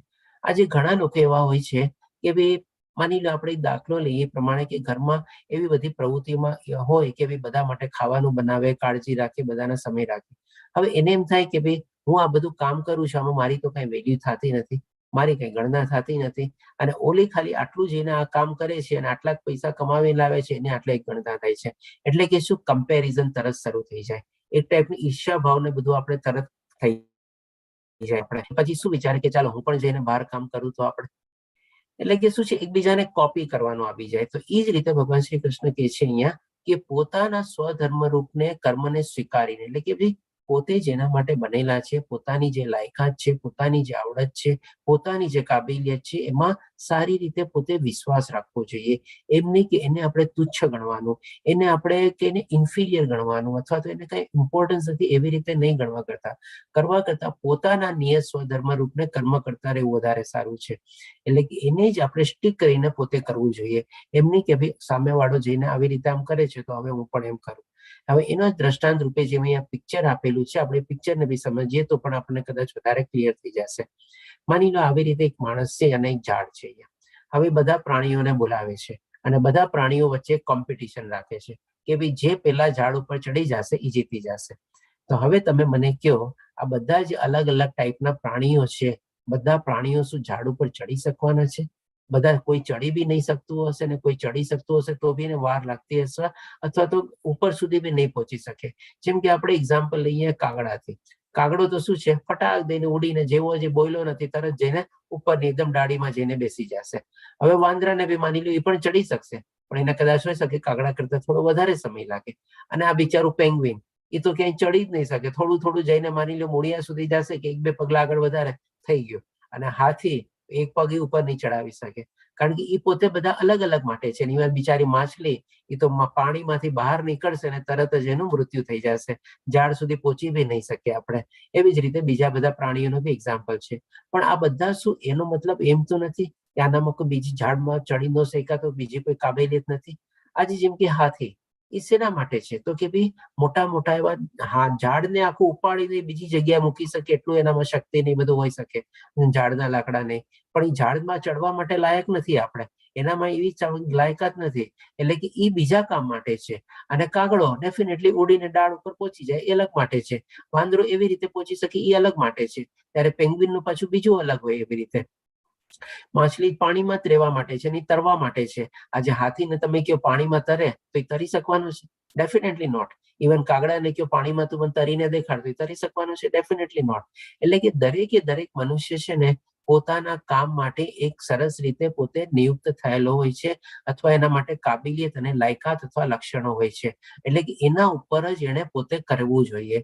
એમ નહીં કે હાથી હવે કાગડાને જોઈને ઉડવાની કોશિશ કરે, પોતાને જ ઈજા પહોંચાડે. એટલે કે આ રીતે ભગવાન શ્રી કૃષ્ણ પહેલી ચીજ આપણને અહીંયા કહે છે કે ભાઈ પોતાના સ્વધર્મ કર્મને કરતા રહેવું વધારે સારું છે, બીજા કોઈને કોપી કરવા કરતા. હવે બીજી ચીજ આપણને કહે છે, ભલે પછી તે શક્તિયુક્ત રીતે કરવામાં આવતું હોય. ડેફિનેટલી કોઈ નાનપણથી બધું શીખીને તો આવતા નથી. સ્ટાર્ટિંગમાં હોઈ શકે કંઈક ને કંઈક એવા પ્રોબ્લેમ્સ આવે, કોઈક ને કોઈક એવી ડિફિકલ્ટીઝ આવે, કોઈક એવી ભૂલો બી કરીએ આપણે. પણ જેમ જેમ આપણે પ્રેક્ટિસ કરીએ આપણે એમાં પણ નિપુણતા કેળવી શકીએ. એટલે કે ભલે સ્ટાર્ટિંગમાં આવી રીતે ક્ષતિયુક્ત રીતે કરવામાં આવેલું હોય તો પણ આપણે એ જ કરતા રહેવું જોઈએ જે આપણો સ્વભાવ છે અને જે ગુણ છે અને જે માટે આપણે બનેલા છીએ આપણે. બીજી ચીજ થઈ. અને હવે ત્રીજી ચીજ આપણને કહે છે કે પોતાના સ્વભાવ પ્રમાણેનું નિર્દિષ્ટ કર્મ કદાપી પાપથી પ્રભાવિત થતું નથી. હવે માની લો એક આપણે આમાં બી એક દાખલો લઈએ કે આપણે માની લો મિલિટરીમાં માણસ હોય. હવે મિલિટરીમાં સૈનિક છે, જ્યારે બોર્ડર ઉપર યુદ્ધ છેડાય ત્યારે એ સૈનિક ત્યાં જઈને 200-500 સામેવાળા આમ સૈનિકોને મારી નાખે છે, જે દુશ્મન સૈનિકો છે એ બધાને. તો એમાં કોઈ જાતનું પાપ લાગતું નથી.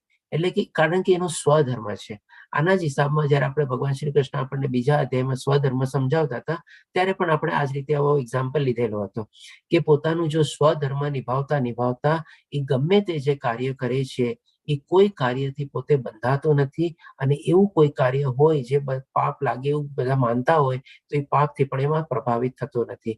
પણ હવે એ સૈનિક માની લો એઝ અ સિવિલિયન તરીકે આવે ઘરમાં અને બાજુવાળાને હાનિ પહોંચાડે અથવા ઈજા પહોંચાડે અને એનું ધન લૂંટે તો ડેફિનેટલી એને સજા થવાની છે. પણ પોતાનો સ્વધર્મ નિભાવતા બોર્ડર ઉપર 200-500 સૈનિકોને બી મારે તો પણ એમાં કોઈ એને પાપ લાગતું નથી. ઉલટાનું જયારે પાછું આવે ત્યારે કદાચ હોઈ શકે ને પરમવીર ચક્ર બી મળી શકે. એટલે કે આ 3 ચીજ ભગવાન શ્રી કૃષ્ણ આપણને બહુ સરસ રીતે આપણને સમજાવે છે કે કેવી રીતે આપણા સ્વભાવ, આપણા ગુણ અને આપણી કાબેલિયત, આપણી લાયકાત પ્રમાણે આપણું જે કર્મ આપણે ચૂઝ કરેલું હોય, જેને આપણે કહી શકીએ કે આવી પડેલું કર્મ અથવા નિયત કર્મ, એ નિભાવતા રહેવું જોઈએ. નહીં કે એકબીજાની કોપી કેટ કરીને આપણે બધાના અલગ અલગ કાર્યોમાં એમાં પ્રવૃત્ત થવું જોઈએ. કારણ કે આજની તારીખમાં ઘણી બધા એવું હોય છે, પર્ટિક્યુલરલી જેમ કે આજે યંગ જનરેશનમાં, ભાઈ એને તો આ રીતે ડિગ્રી મેળવી, આમાં બહુ પૈસા છે, ચાલો હવે હું પણ એવું કરું. ભાઈ તારી લાયકાત છે. આજે માની લો કોઈ સાયન્સનો સ્ટુડન્ટ ન હોય અને વિચારે કે ભાઈ એને આઈટી પ્રોફેશનમાં જઈને આટલી મોટી પૈસા કમાવી લીધા, આટલો સરસ જોબ મેળવી લીધો, તો ચાલો હું બી કરું. અરે ભાઈ એ માની લો કોમર્સનો સ્ટુડન્ટ હોય, એ બિઝનેસ માટે લાયક હોય તો ક્યાંથી સાયન્સની ડિગ્રી બી મેળવવાનું એમાં કરવાનું હોય. પણ એટલે કે કોપી કેટ કરવાની કોઈ જરૂર નથી. એટલે કે આવી રીતે આપણને આ શ્લોકમાંથી બહુ સરસ મજાની લર્નિંગ મળે છે. અને પર્ટિક્યુલરલી આપણા નેક્સ્ટ જનરેશન માટે તો બહુ અગત્યનો આપણે સરસ મજાનો શ્લોક છે આપણે. એટલે કે આ રીતે જેમ આપણે જોયું ભગવાન શ્રી કૃષ્ણ અત્યાર સુધી આપણને રનવે ઉપર દોડાવ્યા છે. ટોટલ સંપૂર્ણ આપણને કર્મનું જ્ઞાન આપણને આપ્યું છે અહીંયા. હવે અહીંયાથી ભગવાન શ્રી કૃષ્ણ જયારે આપણે ટેક ઓફ કરી લીધેલું છે અને સારી એવી સ્પીડ આપણે હાઇટને ગેઇન કરેલું છે, ત્યારે ભગવાન શ્રી કૃષ્ણ આપણને 49 થી 54મા શ્લોક સુધીમાં જે અર્જુનનો બીજો પ્રશ્ન હતો કે ભાઈ ત્યાગમય જીવન કેવું હોય છે, એના વિશે પોતે જવાબ આપે છે અને સમજાવે છે. તેમાં પણ ભગવાન શ્રી કૃષ્ણ આપણને જ્ઞાન યોગનું એમાં જ્ઞાન આપણને સંપૂર્ણ રીતે આપે છે. તો 49મા શ્લોકમાં કહે છે કે જે આત્મસંયમી તથા અનાસક્ત છે. આત્મસંયમ એટલે કે તેને આત્મજ્ઞાન ને બધું આધ્યાત્મિક જ્ઞાનને પ્રાપ્ત કરેલું છે. અનાસક્ત એટલે કે શું, તો કે ભાઈ જે પોતે કર્મ કરે છે એમાં કોઈ ફળની આસક્તિ એનામાં છે નહીં, એટલે કે આવી રીતે અનાસક્ત છે. અને જે સર્વ ભૌતિક ભોગોની પરવા કરતો નથી. એટલે કે આ ભૌતિક દુનિયાની જે એને મળે ન મળે, સારું મળ્યું, વધારે માત્રામાં મળ્યું, ઓછા માત્રામાં મળ્યું, વહેલું મળ્યું, મોડું મળ્યું, આ બધી ચીજથી વધારે પ્રભાવિત થતો નથી અને એને કોઈ એને કેર બી કરતો નથી. જે મળે છે એમાં સંતુષ્ટ માને છે. તે સંન્યાસના અભ્યાસ દ્વારા કર્મફળમાંથી મુક્તિની સર્વોચ્ચ સિદ્ધિ પ્રાપ્ત કરે છે. એટલે કે આવી રીતે એ સરસ મજાનું પોતાનું જીવન ગાળે છે, ત્યાગમય જીવન ગાળે છે. અને આ સંસારમાં રહીને બી એક ટાઈપનું આપણે કહીએ સંસારી સાધુનું એ જીવન ગાળે છે. અને ડેફિનેટલી આવી રીતે સર્વોચ્ચ સિદ્ધિ અવસ્થા પ્રાપ્ત કરે છે. એટલે કે ટોપ મોસ્ટ પોઝિશન સુધી એ પહોંચી જાય છે. અવસ્થા એટલે કે ઓલમોસ્ટ આપણે કહીને આત્મ સાક્ષાત્કારને ત્યાં લેવલ સુધી પહોંચી જાય છે. પછી હજી ભગવાન શ્રી કૃષ્ણ 54મા શ્લોકમાં સમરાઇઝ કરીને કહે છે, આ પ્રમાણે જે દિવ્ય અવસ્થામાં રહેલો છે એના માટે ભગવાન શ્રી કૃષ્ણ દિવ્ય અવસ્થા વાપરે છે. એટલે કે ઓલમોસ્ટ જેને સાક્ષાત આત્મ સાક્ષાત્કાર થયેલો છે તે તરત જ પરમ બ્રહ્મની અનુભૂતિ કરે છે. એટલે કે પોતાની અંદર જ એને આત્મ સાક્ષાત્કાર થઈને એ પરમાત્માની અનુભૂતિ બી સમજી શકે છે, એને અનુભૂતિ કેળવી શકે છે અને કરી શકે છે અને પૂર્ણપણે આનંદમય બને છે. ડેફિનેટલી જયારે પરમાત્માનો આવી રીતે પ્રાપ્તિ થઈ જાય તો આનંદમય એટલે સત્ય ચિત્ત આનંદ જ આપણને મળવાનો છે. તે કદાપી શોક કરતો નથી કે કશાયની કામના પણ કરતો નથી. તે જીવ માત્ર પર સંભાવ રાખે છે. તે અવસ્થામાં તે મારી શુદ્ધ ભક્તિ પામે છે. એટલે કે આ લેવલમાં ભગવાન શ્રી કૃષ્ણ હવે કહે છે કે મારી શુદ્ધ ભક્તિ પામે છે. એટલે કે ઓલમોસ્ટ આપણે સારી એવી હાઈટ ગેઇન કરેલી છે, ક્રુઝિંગ સ્પીડ ઉપર સરસ મજાનું ફ્લાઇટ ચાલે છે. ત્યારે હવે ભગવાન શ્રી કૃષ્ણ જ્ઞાન યોગ બી આપણને સંપૂર્ણ 2-3 શ્લોકમાં સમજાવ્યું, આપણને સમરાઇઝ કરીને. પછી હવે આપણને ભક્તિ વિશે આપણને જ્ઞાન આપશે. તો પછી 55માં શ્લોકમાં ભગવાન શ્રી કૃષ્ણ કહે છે કે મને કેવળ ભક્તિ દ્વારા જ પૂર્ણ પુરુષોત્તમ પરમેશ્વર તરીકે મૂળ રૂપે જાણી શકાય છે. એટલે કે ડેફિનેટલી ભક્તિ અને કેવળ ભક્તિ દ્વારા જ આપણે ભગવાનને પ્રાપ્ત કરી શકીએ છીએ. કયા રૂપમાં? તો કે ભગવાનના જે મૂળ રૂપ છે અથવા તો દ્વિભુજા રૂપ છે, ભગવાનનું જે શરીરધારી રૂપ છે, એ રીતે આપણે એમને પ્રાપ્ત કરી શકીએ છીએ. નિરાકાર અથવા નિર્ગુણ રૂપે આપણે ભગવાનને પ્રાપ્ત કરી શકતા નથી અને ભગવાનની ભક્તિ બી કરી શકતા નથી, ભગવાનની સેવા બી નથી કરી શકતા આપણે. આ રીતે ભગવાન શ્રી કૃષ્ણ આપણને સમજાવે છે. અને આવી ભક્તિ વડે, આવી ભક્તિ એટલે કે જ્યારે આપણે ભગવાનને સાકાર રૂપમાં આપણે ભગવાનની ભક્તિ કરીએ ત્યારે, જ્યારે મનુષ્ય મારી પૂર્ણ ચેતનામાં હોય છે ત્યારે તે વૈકુંઠ જગતમાં પ્રવેશ કરી શકે છે. એટલે જેમ મેં કીધું હતું ને સ્ટાર્ટિંગમાં, ભગવાન શ્રી કૃષ્ણ આપણને પોતાના ધામ સુધી આપણને પહોંચાડશે. તો આ ફ્લાઇટ જર્ની આપણે હવે ઓલમોસ્ટ આપણે વૈકુંઠ ધામ સુધી પહોંચી ગયા છે. એટલે કે આવી રીતે જ્યારે આપણે ભગવાનની ભક્તિ કરતા હોઈએ ત્યારે ભગવાન શ્રી કૃષ્ણ કહે છે એ ડેફિનેટલી મારા વૈકુંઠ ધામમાં પ્રવેશે છે. એના માટે મારા દ્વાર ખુલ્લા જ છે, એના માટે મારી એન્ટ્રી હંમેશા ખુલ્લી જ રહેવાની છે. એટલે કે એમાં એન્ટર કરી શકે છે અથવા તો પ્રવેશ કરી શકે છે. આવી રીતે ભગવાન શ્રી કૃષ્ણ આપણને પોતાના ધામ સુધી આપણને પહોંચાડી લઈ ગયા આપણને આ અધ્યાયમાં. હવે ભગવાન શ્રી કૃષ્ણ આપણને હવે કહે છે કે મારા રક્ષણમાં, એટલે કે જ્યારે હવે માની લો ભગવાનના ધામ સુધી પહોંચી ગયા, દરવાજો ખુલ્લો છે, આપણને એન્ટ્રી એમાં મળી ગઈ, ત્યારે ભગવાન શ્રી કૃષ્ણ પછી 56માં શ્લોકમાં કહે છે કે મારા રક્ષણમાં રહેલો. એટલે કે ઓટોમેટિકલી હવે તો આપણને ભગવાનનું રક્ષણ મળી ગયું. એમના ધામમાં પહોંચ્યા પછી તો આપણને કોઈ ચિંતા જ નથી, સતત ચિત્ત આનંદ જ છે આપણને, અને એમના રક્ષણ હેઠળ જ આપણે રહેવાનું છે. એટલે કે મારા રક્ષણમાં રહેલો અમારો શુદ્ધ ભક્ત બધા પ્રકારના કાર્યો કરતો હોવા છતાં મારી કૃપાથી સનાતન તથા અવિનાશી ધામને પ્રાપ્ત કરે છે. એટલે જે એમનું ધામ છે ત્યાં આપણને સરસ રીતે એમનો સહવાસ આપણને મળે છે. તેવા જ આપણે જેમ શ્રીલા પ્રભુપાદજીનો ફોટો છે, જેમને પોતાના લગભગ જીવનના 30 થી 40 વર્ષો આ કૃષ્ણ કોન્શિયસનેસ મુવમેન્ટ ફેલાવવામાં કાઢી નાખ્યા. અને એવી રીતે ભગવાન શ્રી કૃષ્ણ કહે છે મારો શુદ્ધ ભક્ત મારા સનાતન અવિનાશી ધામને પ્રાપ્ત કરે છે, જે રીતે આપણે પ્રભુપાદજીએ પ્રાપ્ત કરેલું એવી રીતે. અને ડેફિનેટલી ત્યાં ગયા પછી આપણે ભગવાનના રક્ષણમાં આવી જઈએ છીએ. આ રીતે ભગવાન શ્રી કૃષ્ણ સમજાવે છે આપણને. પછી હવે આ બધું સમજાવ્યા પછી હવે ભગવાન શ્રી કૃષ્ણ આપણને વોર્નિંગ આપે છે કે જો તું મારામાં ભાવના ભાવિત થઈશ તો તું મારી કૃપાથી, ડેફિનેટલી એમની કૃપા નહીં થાય ત્યાં સુધી આપણને મળવાનું જ નથી, બધા જીવનના સર્વા વિઘ્નોને આગળ ઓળંગી જઈશ. એટલે કે આપણને જે કાંઈ પણ કમ બોટ મેં પ્રોબ્લેમ્સ, ડિફિકલ્ટીઝ આપણને જે આવે છે, દુઃખ આવે છે, બધું આવે છે, જો આપણે આવી રીતે ભગવાનની શરણાગતિ લઈએ અને એવી રીતે ભગવાનની ભક્તિમાં આપણે પૂરેપૂર્ણ ભાવિત થઈ જઈએ, ભાવના ભાવિત, કેટલું સરસ મજાનું વર્ડ છે, આપણે ભાવના ભાવિત થઈ જઈએ તો જ આપણને એમની કૃપાથી બધા જે કાંઈ પણ આપણા જે વિઘ્નો અને બધા પ્રોબ્લેમ, ડિફિકલ્ટીઝ છે, બધા ઓટોમેટિકલી જ આપણને ક્યાં આવ્યા અને ક્યાં વયા ગયા ને આપણને ખબર જ નહીં પડે. ઘણી તકલીફો તો આપણને ટચ બી નહીં કરી શકે, અને કોઈ એવી મોટી તકલીફો બી આવશે ને કે આપણને ટચ કરીને ક્યાંથી વહી ગઈ ને આપણને સરપ્રાઈઝ લાગશે કે કેવી રીતે વહી ગઈ. તો આ ડેફિનેટલી ભગવાન શ્રી કૃષ્ણ પ્રમાણે બતાવે છે કે બધા વિઘ્નોને ઓળંગી જઈશ. પણ જો આવી રીતે ન કર્યું તો પરંતુ જો મિથ્યા અહંકાર વશ તું આવી ચેતના ભાવનામાં કાર્ય કરીશ નહીં અને મારી વાત સાંભળીશ નહીં તો તું નષ્ટ થઈ જઈશ. એટલે કે ગઈ આપણે કે ને ભેંસ પાણી મેં, એવા ટાઈપની. હવે કેવી રીતે નષ્ટ થઈ જશે એ પણ ભગવાન શ્રી કૃષ્ણ આગળ વર્ણવે છે આપણને. તો ડેફિનેટલી આ રીતે આપણે એક લર્નિંગ લેવાની છે કે ભાઈ બધું રીતે એમને સર્વસ્વ માનીને આપણે એની શરણાગતિ લેશું અને એની ભક્તિમાં પ્રવૃત્ત થશું, આપણા બધા વિઘ્નો બી દૂર થશે, તકલીફો બી દૂર થશે, અને જે આપણે મુક્તિ અને મોક્ષ મેળવવાના છે અને ભગવાનના ધામમાં પહોંચવાનું છે, જે આપણા જીવનનું એકમાત્ર લક્ષ્ય છે, એ પણ આપણે પ્રાપ્ત કરી શકશું. તો પછી શું કામે આપણે આવો અહંકાર રાખીએ, આવું ઈગો રાખીને શું મળવાનું છે આપણને કે ભાઈ મેં કર્યું, મારા કારણે થયું, આમ થયું, તેમ થયું. આવું અહંકાર રાખીને કોઈ આપણને ફાયદો થવાનો નથી, આપણે ઉલટાના નષ્ટ જ થવાના છીએ. અને નષ્ટ બી કેવી રીતે થાય છે એ પણ ભગવાન શ્રી કૃષ્ણ બતાવે છે. તો 61માં શ્લોકમાં કહે છે કે હે અર્જુન, પરમેશ્વર જીવ માત્રના હૃદયમાં વસે છે. આ ભગવાન શ્રી કૃષ્ણ શું કામે કહે છે? ફરીથી આપણને યાદ દેવડાવે છે કે એમ નહીં સમજતો કે મને કાંઈ યાદ નથી, હું તારા હૃદયમાં વસેલો છું, તારા બધા કર્મોનો હું સાક્ષી છું, અને બધા કર્મો મેં જોયેલા છે, અને બધું મને યાદ છે. એટલા માટે જેવી રીતે તારા કર્મ હશે, એટલે કે એ રીતે ભગવાન શ્રી કૃષ્ણને ફરીથી યાદ દેવડાવે છે કે હું શું કામ આ બધું યાદ રાખું છું, કારણ કે હું તારા હૃદયમાં વસેલું છું અને બધાનો સાક્ષી છું. એટલા માટે કહે છે. અને ભૌતિક શક્તિના બનેલા યંત્ર પર, ભૌતિક શક્તિ કઈ? તો કે આ ત્રિગુણી માયા, એના યંત્ર પર અરૂઢ થયેલા સર્વ જીવોને પોતાની માયાથી ભ્રમણ કરાવી રહ્યા છે. એટલે કે આવી રીતે ભગવાન શ્રી કૃષ્ણ નષ્ટ કરવાની પ્રક્રિયા આપણને સમજાવે છે કે કન્ટિન્યુઅસલી ફરીને ફરીથી આપણે આ મૃત્યુ લોકમાં આવવું પડે છે, ત્રિગુણી માયાના પ્રભાવ હેઠળ આવવું જ પડે છે, અને કદાચ આપણને નીચલી યોનિમાં બી જઈ શકીએ જો એવા પ્રમાણે આપણા કર્મ હોય તો. આપણને તો આમાં ભ્રમણ આપણે છે ને બે રીતે લઈ શકીએ. એક તો માની લો એવા કર્મોને જેમ માની લો જાયન્ટ વ્હીલ ટાઈપનું હોય ને, આપણે જેમ કે ઉપર નીચે ગોળ ગોળ ફરતું રહેતું હોય, ઉપર જાય નીચે જાય, ઉપર જાય નીચે જાય.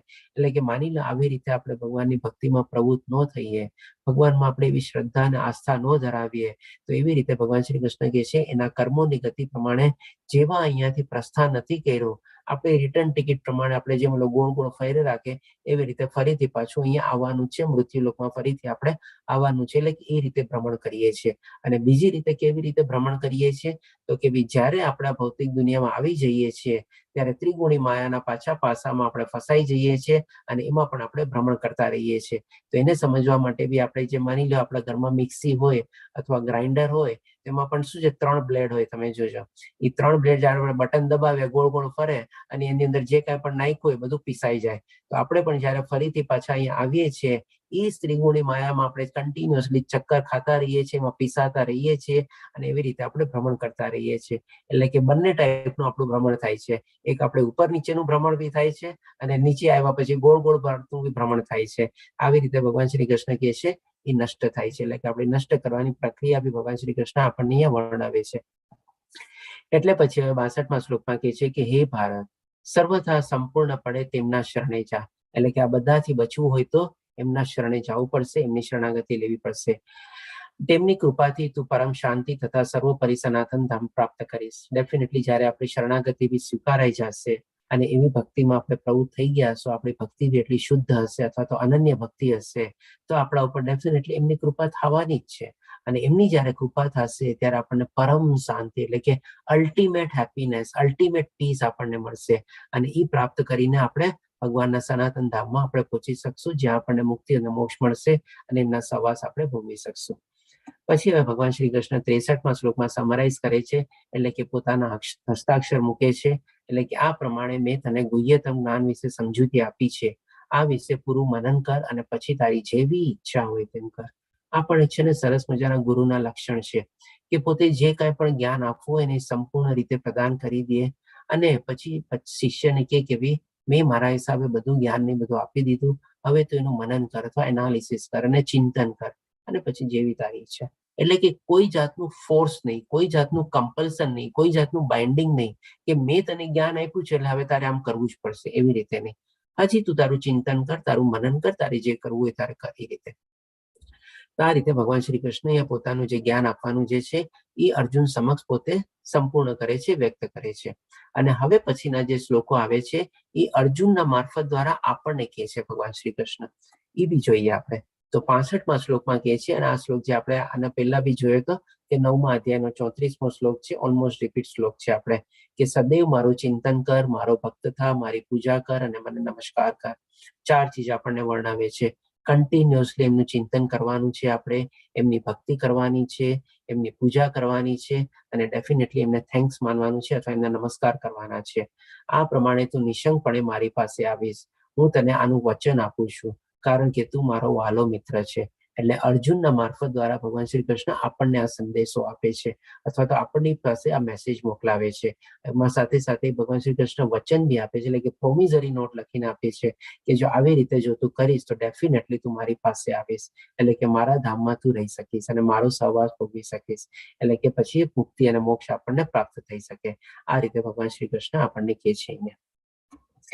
પછી હવે કહે છે 66મા શ્લોકમાં, સર્વ પ્રકારના ધર્મનો ત્યાગ કર અને મારી શરણમાં આવી જા, તારું સર્વ પાપોમાંથી ઉદ્ધાર કરીશ, ડરીશ નહીં. એટલે કે શું આમાં ભગવાન શ્રી કૃષ્ણ કહેવાનો મતલબ એમ છે કે સર્વ પ્રકારના ધર્મો, એટલે કે આજે જેમ અલગ અલગ પ્રકારના ધર્મોની ડેફિનેશન આપણે શું લઈએ છીએ, કોઈ પંથ પ્રમાણે લઈ લે છે કે ભાઈ હિન્દુ મુસ્લિમ આ તે, ત્યારે તો એ બધા ધર્મો કઈ હતા નહીં. તો અહીંયા સર્વ પ્રકારના ધર્મોનો મતલબ શું છે કે ભાઈ જે કાંઈ પણ વર્ણ વ્યવસ્થામાં હો, જે કાંઈ પણ તારો જે પ્રમાણે તું કર્મ કરતો હો, એ બધાનો ત્યાગ કર અને એ રીતે ત્યાગ કરીને તું મારા શરણમાં આવી જા. એટલે કે આવી રીતે શરણમાં આવીને ભગવાન શ્રી કૃષ્ણ કહે છે, પછી પણ કહે છે મારા બધા પાપોમાંથી તને હું ઉદ્ધાર કરીશ, તારા બધા પાપોનો ઉદ્ધાર કરીશ, ડરીશ નહીં. એટલે કે તારે લેશ માત્ર બી ડરવાની જરૂર નથી. આવી રીતે જો તું મારી શરણાગતિ લઈશ, તારું નિયત કર્મ કરતા કરતા અને એવી રીતે મારી ભક્તિ કરીશ તો તારા બધા પાપોમાંથી પણ તારી મુક્તિ થશે.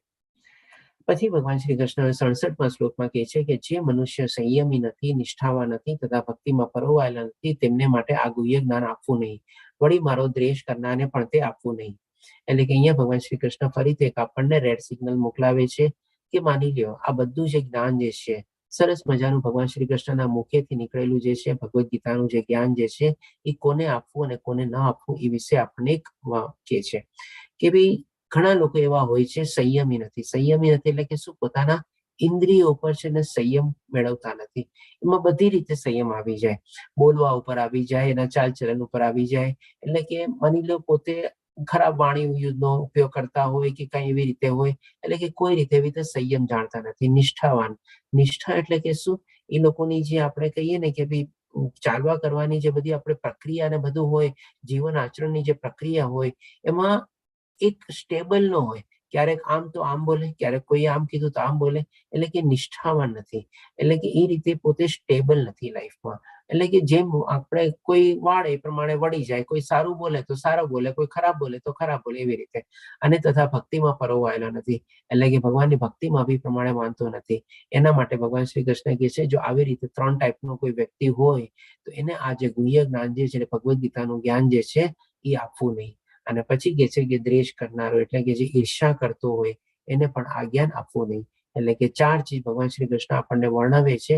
આપણે કોઈ વ્યક્તિમાં આવા મનુષ્યને જોઈએ તો ડેફિનેટલી એને આપણે કરવાનું નથી, ભગવદ્ ગીતાનું જ્ઞાન આપવાનું નથી. આપણે કહી શકીએ ને આપણે ભેંસ આગળ ભાગવત કરવા જેવું થયું, આપણે શું કામ એવું જ્ઞાન આપવું? આપણે નથી માનતો, ઓકે, જે પ્રમાણે કરતો એ પ્રમાણે કરે.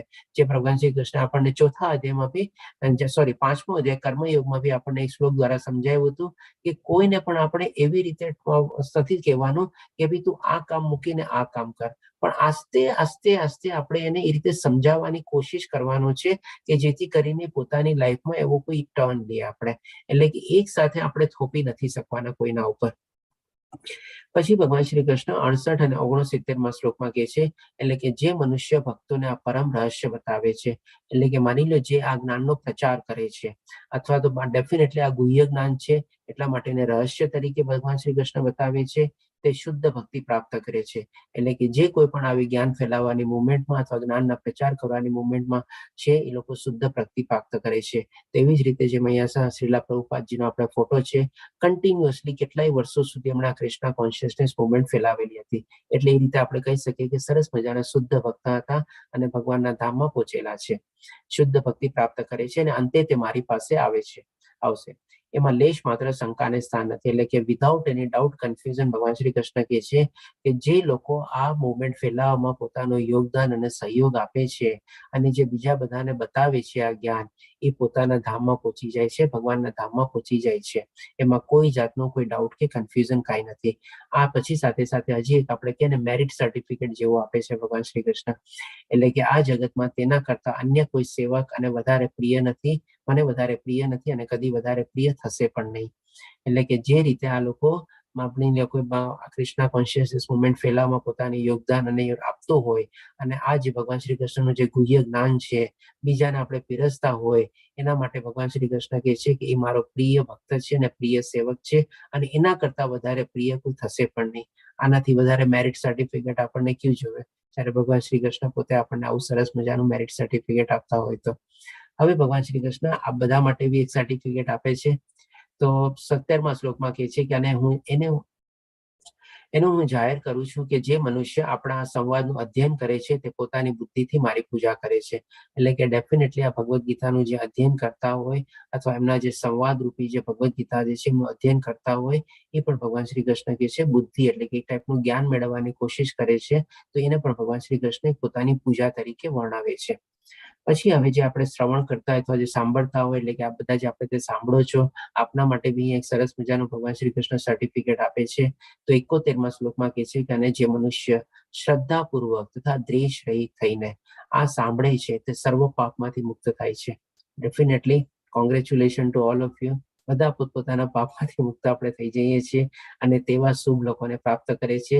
કેવા શુભ લોકોને કે જેવી સામે આપણે અહીંયા શ્રીલા પ્રભુપાદજીનો ફોટો છે એવી રીતે, જ્યાં પુણ્ય આત્માઓનો નિવાસ થાય છે. તો પુણ્ય આત્માનો બધાનો નિવાસ ક્યાં થાય છે? તો કે ભગવાનના ધામમાં થાય છે. તો ડેફિનેટલી આ બધા અત્યારે ક્વિઝને સોલ્વ કરવાના જશો અને કરતા જશો તો આ ડેફિનેટલી આજે 18મો અધ્યાય કમ્પ્લીટ થશે.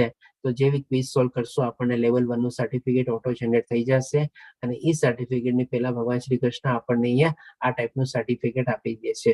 તો કોંગ્રેચ્યુલેશન, બધાને ધન્યવાદ અને અભિનંદન એના માટે.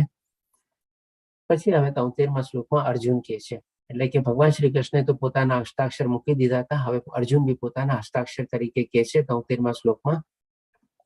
મારા ખ્યાલથી ટાઈમ થઈ ગયો છે પણ કદાચ હું 2-5 મિનિટ વધારે લઈશ, કારણ કે આપણે ડેફિનેટલી અધ્યાય મોટો જ હતો. શ્લોકાપઠન બી આપણે વહેલું શરૂ કર્યું હતું અને 2-5 મિનિટ કદાચ વધારે લાગે મને. તો આપ સર્વને મારી સાથે રહેવા વિનંતી. તો 73મા શ્લોકમાં હવે અર્જુન કહે છે, અર્જુને કહ્યું, હે કૃષ્ણ, હે અચ્યુત, હવે મારો મોહ દૂર થઈ ગયો છે. આપની કૃપાથી મને મારી સ્મરણ શક્તિ પાછી મળી ગઈ છે અને હવે હું સંશય રહી તથા દ્રઢ છું અને આપના આદેશ પ્રમાણે કર્મ કરવા તૈયાર છું. એટલે કે જે અર્જુન મોહિત ને બધું થયો હતો, જેના મનમાં જે ડાઉટ કન્ફ્યુઝ હતા એ બધું કહે છે કે મારું દૂર થયેલું છે અને વિધાઉટ ડાઉટ એટલે કે સંશય રહિત થઈને દ્રઢ નિશ્ચયપૂર્વક હવે હું આપ જે કહેશો એ પ્રમાણે કરવા તૈયાર છું. એટલે કે કરીશ્ય વચનમ તવ, એટલે કે આ રીતે હવે અર્જુન ભગવાન શ્રી કૃષ્ણ પોતાનું ભગવાન શ્રી કૃષ્ણ સમક્ષ પોતાનું મંતવ્ય વ્યક્ત કરે છે. જેમ ભગવાન શ્રી કૃષ્ણ આગલા શ્લોકોમાં કીધું કે મેં તને ગુહ્ય જ્ઞાન કહી દીધું, હવે તેનું મનન કર, ચિંતન કર અને પછી તારી જેવી ઈચ્છા હોય તેમ કર. તો એના જવાબ રૂપે અહીંયા અર્જુન આ જવાબ આપે છે કે મારા બધા મોહ દૂર થયેલા છે અને હવે મારી સ્મરણ શક્તિ બી પાછી આવી ગઈ છે અને સંશય રહિત થઈને દ્રઢ નિશ્ચયપૂર્વક હવે જેમ આપ કહેશો એ પ્રમાણે હું કરવા રેડી છું. એટલે કે ફરીથી પોતે યુદ્ધ કરવા માટે પ્રવૃત્ત થઈ જાય છે અને સરસ રીતે યુદ્ધ લડે છે. પછી હવે સંજય કહે છે, જે આપણે જાણી ગયા હતા કે જેમને દિવ્ય ચક્ષુ પ્રદાન થયા હતા, તો એમના પણ આ જે શ્લોક છે આપણે બહુ અગત્યના અને બહુ મહત્વના આપણે શ્લોક કહી શકીએ આપણે, કારણ કે 74, 75, 76 અને 78મો શ્લોક બી સંજય જ કહે છે. તો સંજય હવે કહે છે, સંજય કહ્યું, આ પ્રમાણે મેં કૃષ્ણ તથા અર્જુન બંને મહાપુરુષોનો સંવાદ સાંભળ્યો. આ સંદેશ એટલો અદ્ભુત છે કે મારા શરીરમાં રોમાંચ થઈ રહ્યો છે. તો હવે જેમ આપણે સમજીએ કે માની લો કોઈ એગ્રીમેન્ટ આપણે હોય તો એગ્રીમેન્ટમાં શું, બે પાર્ટી વચ્ચે એગ્રીમેન્ટ બનતો હોય તો બંને પોતપોતાના હસ્તાક્ષર મૂકે છેલ્લે પાને અને ડાબી બાજુમાં શું છે, એક વિટનેસ તરીકેની સિગ્નેચર નહીં પણ આવે. તો જેમ ભગવાન શ્રી કૃષ્ણ પણ પોતાના હસ્તાક્ષર મૂકી દીધા કે મેં તને ગુહ્ય જ્ઞાન આપ્યું, ચિંતન કર અને હવે તારી મરજી એ પ્રમાણે કર. પછી અર્જુને પણ પોતાના હસ્તાક્ષર મૂકી દીધા કે મારો મોહ દૂર થઈ ગયો છે, મને સ્મરણ શક્તિ આવી ગઈ છે અને હવે સંશય રહી તો આપના જે આપ કહેશું એ પ્રમાણે હું કર્મ કરીશ. એટલે કે પોતાનો પણ સંશય આપણે હસ્તાક્ષર આપી દીધા.